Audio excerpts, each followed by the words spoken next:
"Get out and stay out," my father roared, his face red, veins pulsing like ropes across his temple.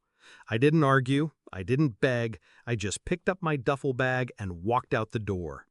To them, I was a failure, a disgrace for dropping out of law school. To me, I was free. What they didn't know was that I was worth $15 million. I was the son who never fit. My father, a corporate attorney, wore his pride like armor. My mother, a judge, carved respect out of fear. Their only language was achievement, and for years I was fluent. Perfect grades, debate team, early admission to law school. But every smile I earned from them was conditional. Every pat on the back was a transaction. Affection wasn't free, it was performance-based. And one day, I decided I was done performing. I told them over dinner, the crystal glasses, the silver cutlery, the smell of roasted lamb. "I'm dropping out," I said. "Law isn't my path." My mother's knife froze mid-air. My father's lips curled like I'd spat in his face. He didn't ask why. He didn't ask what I wanted instead. He just slammed his hand against the table and said it. "You're done. Get out. Don't come back." In that moment, I realized something. Their love had never been love. It was leverage. What they didn't know was that law wasn't the only thing I'd studied.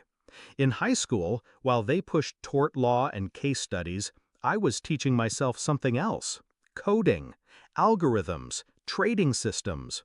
By 22, I'd built a software that predicted market patterns faster than hedge funds. Quietly, anonymously, I launched it. Within 2 years, I had investors.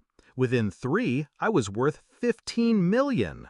And yet, in their eyes, I was broke, weak, disposable. So I left that night carrying nothing but a bag.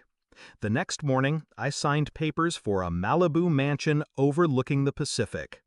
I didn't tell them, not yet. Revenge, like a fine wine, needed time to breathe. For 3 weeks, silence. I let them believe I was sleeping on couches. I let them believe I was broken. Meanwhile, word spread in their circles. The failure son was seen leaving home with nothing. Whispers traveled fast. At charity dinners, golf clubs, country clubs, they spoke about me like I was a ghost. Then came the opportunity. My father's firm had been struggling, lawsuits piling, clients defecting. Their lifeline? A tech investor willing to bail them out with fresh capital. A mysterious investor no one had met in person. Me. I sent in an associate. He signed on my behalf. Millions wired. The firm saved. Temporarily.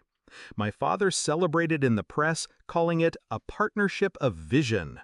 He didn't know he'd just sold me 49% of his empire. Within days, I had access. Emails, contracts, financials. And what I found wasn't just arrogance, it was rot. Hidden debts, illegal deals buried under legal jargon. My father wasn't just ruthless, he was reckless. I didn't expose him immediately. No, that would have been mercy. I waited, tightened my grip, made quiet calls. One by one, his partners turned. His clients withdrew. Until the night came. The charity gala, black tie, champagne. My parents in their finest. I arrived late, silence following me as I entered. My father saw me and stiffened, his smile cracking. My mother's face drained of color. I walked to the podium, papers in hand. The crowd hushed. "I'd like to thank the board," I said calmly. "As of tonight, I'll be assuming majority control of Harrison and Cole." Gasps, murmurs. My father rose from his seat, face purple. "That's impossible," he shouted. I handed the microphone to the host, then turned to him, pulled out the signed contracts. "It's not only possible, it's legal." Every partner here approved it. His knees buckled. My mother clutched his arm, whispering frantically. I leaned close, just enough for him to hear, "You told me to get out." And I did. But when I came back, I brought the keys. The crowd erupted, half in shock, half in applause. Cameras flashed.